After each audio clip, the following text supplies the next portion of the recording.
Assalamualaikum warahmatullahi wabarakatuh.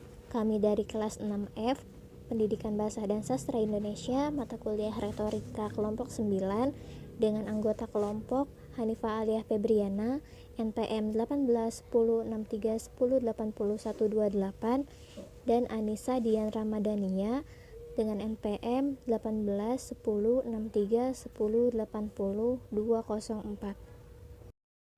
Baik, pada kesempatan kali ini kami akan memaparkan terkait retorika dalam dakwah. Dosen pengampunya yaitu Ibu Winike Dinar Pratiwi SPD MPD. Baik, langsung saja ke konsep retorika dalam dakwah. Retorika berasal dari bahasa Yunani kuno yang berarti seni berbicara. Sebetulnya pengertian-pengertian dari retorika ini sudah disampaikan oleh teman-teman dari kelompok sebelumnya. Oleh karena itu, kami akan berfokus pada dakwah. Nah, dakwah berasal dari bahasa Arab yang artinya mengajak atau menyeru. Nah, dakwah ini sebetulnya identik dengan ajaran Islam.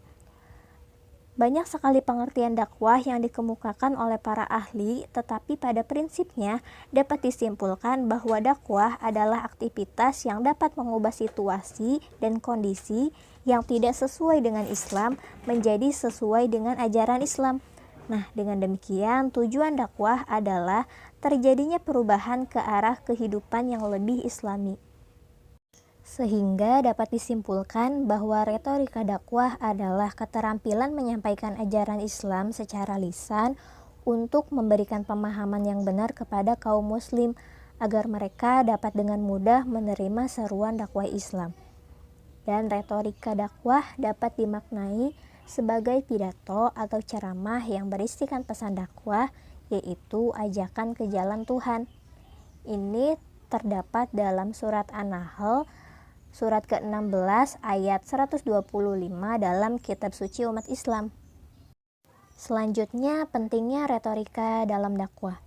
Tujuan retorika dakwah yang paling penting adalah memengaruhi audiens agar membenarkan dan mengikuti apa yang diserukan. Oleh karena itu, seorang mubalik harus pandai dalam berretorika karena akan dihadapkan kepada 3 golongan umat. Golongan yang pertama yaitu golongan cerdik cendekiawan. Golongan ini adalah golongan yang cinta kebenaran, berpikir kritis, dan cepat tanggap. Mereka harus dihadapi dengan hikmat, yaitu dengan alasan-alasan, dalil-dalil, dan hujah-hujah yang dapat diterima oleh kekuatan akal mereka. Dan golongan yang kedua yaitu golongan awam, orang yang belum dapat berpikir kritis dan mendalam, belum dapat menangkap pengertian yang tinggi. Mereka dipanggil dengan mau'izatul hasanah, dengan ajaran dan didikan yang baik dan mudah dipahami. Nah, golongan yang ketiga yaitu golongan yang tingkat kecerdasannya di antara kedua golongan tersebut. Mereka dipanggil dengan mujadalah billati hiya ahsan, yaitu dengan bertukar pikiran guna mendorong mereka untuk berpikir secara sehat. Sangat penting ya retorika dalam berdakwah. Baik, yang selanjutnya akan disampaikan oleh rekan saya. Terima kasih. Assalamualaikum warahmatullahi wabarakatuh. Nama saya Anissa Dian Ramadhania. Di sini saya akan melanjutkan. Selanjutnya ada dakwah dalam konstruksi keilmuan. Pemikiran atau pengetahuan yang sistematis terhadap dakwah dan pengembangan dakwah telah melahirkan ilmu dakwah, yaitu dakwah dalam bentuk yang teoritis. Dalam literatur klasik, pembahasan ilmu dakwah secara sistematis belum dikenal, kecuali sebatas dakwah sebagai prinsip-prinsip menegakkan amar ma'ruf dan nahi munkar, serta sebagai kegiatan memelihara dan membina masyarakat Islam. Pembahasan dakwah biasanya dipandang hanya sebagai bagian dari usuluddin, sebagaimana tercermin dalam pembahasan amar ma'ruf dan nahi munkar dalam aliran Mu'tazilah, menjadi bagian pembahasan dalam fikih sebagaimana tercermin dalam pemikiran Syiah, dan menjadi bagian muamalah di kalangan Sunni sebagaimana tercermin dalam pemikiran Al-Ghazali dalam Ihya Ulumuddin. Sebagai ilmu, dakwah merupakan kesatuan pengetahuan yang tersusun secara sistematis yang antar bagiannya saling berhubungan dan memiliki tujuan tertentu, baik bersifat teoritis maupun praktis. Ya, selanjutnya ada fungsi ilmu pengetahuan pada ilmu dakwah.